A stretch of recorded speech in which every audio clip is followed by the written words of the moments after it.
Fala galera, estamos aqui com mais um vídeo do JJ Velani e hoje nós vamos continuar com a nossa série sobre história do cristianismo. E hoje nós vamos falar sobre um dos grandes concílios da história da igreja, considerado o 19º concílio da igreja cristã, que foi o Concílio de Trento. É importante notar o contexto que o concílio aconteceu, que era um contexto onde os reformadores eles clamavam por um concílio universal, ainda tentando realmente reformar a Igreja Católica. Mas os católicos eles rejeitaram esse concílio até quando a Igreja Católica rompeu totalmente com os protestantes. Por que eles rejeitaram um concílio universal? Porque eles temiam que a autoridade desse concílio fosse maior que a autoridade do Papa.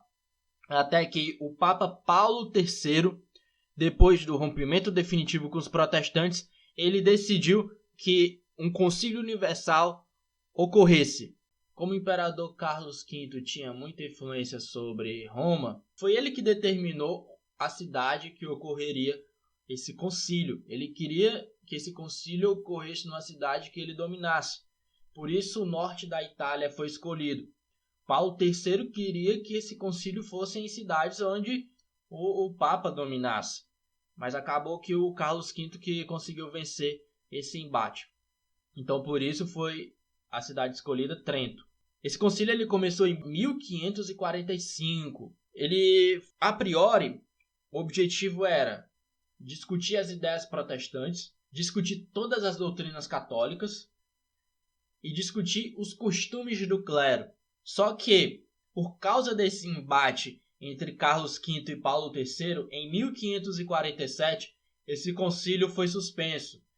O Papa Paulo III ele bateu o pé e disse que esse concílio, na verdade, deveria ocorrer nas cidades que Roma tinha mais influência, e não Carlos V. Só em 1551 que o concílio voltou a ocorrer novamente. Só que em 1552 ele foi suspenso novamente. E apenas em 1562 é que ele voltou a ocorrer. É importante salientar que esse concílio ele não teve uma grande adesão dos bispos da época. Apesar dele ter tido uma grande importância por causa de suas conclusões, a priori ele não teve uma grande adesão. Apenas a partir de 1562, que terminou em 1563, realmente o concílio ele ocorreu nesses 2 anos. Quando você lê no livro de história que ele ocorreu entre 1545 até 1563, na verdade ele teve início em 1545, mas não foi esse período todo, como eu disse. Ele ocorreu de 1545 a 1547, depois de 1551 a 1552 e depois de 1562 a 1563. Ou seja, ele ficou 10 anos parado entre 1552 a 1562. E quais foram os decretos do Concílio de Trento? É muito difícil resumir tudo, porque foram muitas coisas. Mas eu vou aqui apontar os pontos mais importantes desse concílio. Primeiro ponto. Foi decretado que todos os padres, todos os sacerdotes católicos necessariamente fizessem seminários para estarem mais preparados. Não era qualquer pessoa que ia se tornar padre. Tinha que passar realmente por um seminário. Segunda coisa. Foi a Vulgata ser suficiente. Por que isso? Porque os protestantes pregavam que a Bíblia tinha que ser traduzida para todas as línguas da época. Os católicos bateram de frente com isso, por isso é um movimento contra a reforma, e disseram que a Vulgata era suficiente. A Bíblia ela tinha que ser lida na missa em latim. Condenação das doutrinas protestantes, como por exemplo, a salvação é somente pela graça, mediante a fé somente em Cristo, para a glória de Deus e baseado somente nas Escrituras. Os protestantes acreditam até hoje que a tradição católica ela não tem valor se for comparado com as Escrituras. Isso puxa outro ponto. No Concílio de Trento, os católicos decidiram que a tradição tem autoridade igual com as Escrituras. Ou seja, o que o Papa decidir, o santo que os católicos decidirem que é santo, através todo aquele processo para uma pessoa se tornar santa, isso tem valor divino, é o mesmo valor das escrituras sagradas. Eles reafirmaram os 7 sacramentos e não 2 sacramentos como os protestantes acreditam. Inclusive, esses 7 sacramentos eles têm muito mais valor para a Igreja Católica do que os 2 sacramentos protestantes, que é o batismo e a ceia. Para eles tem 7 sacramentos, para os católicos. E a missa, de fato, é como se fosse de novo o sacrifício de Cristo. E ela pode ser feita em benefício dos mortos. Isso foi decidido no Concílio de Trento. Isso já era praticado, mas uma coisa que pode ser percebida no Concílio de Trento é que várias doutrinas católicas que eram praticadas, elas foram reafirmadas como válidas.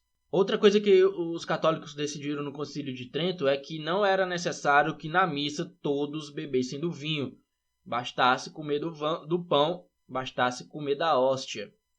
Outra coisa que eles decidiram, talvez esse é o ponto que até hoje os protestantes e os católicos são muito diferentes, é a questão da salvação. Para os protestantes, a salvação, como eu disse anteriormente, é pela graça, mediante a fé em Cristo, para a glória de Deus, baseado nas Escrituras. Para eles, a salvação é um resultado de uma combinação entre a graça de Deus e a pessoa que acredita em Deus. Em outras palavras, é o resultado da graça e das boas obras. Outra coisa que foi decidido no Concílio de Trento, isso aí os protestantes também concordam. As indulgências foram abolidas. As indulgências que foi o estopim da reforma protestante. Foi uma das coisas que mais indignaram Martinho Lutero. Elas foram abolidas em 1563 no Concílio de Trento.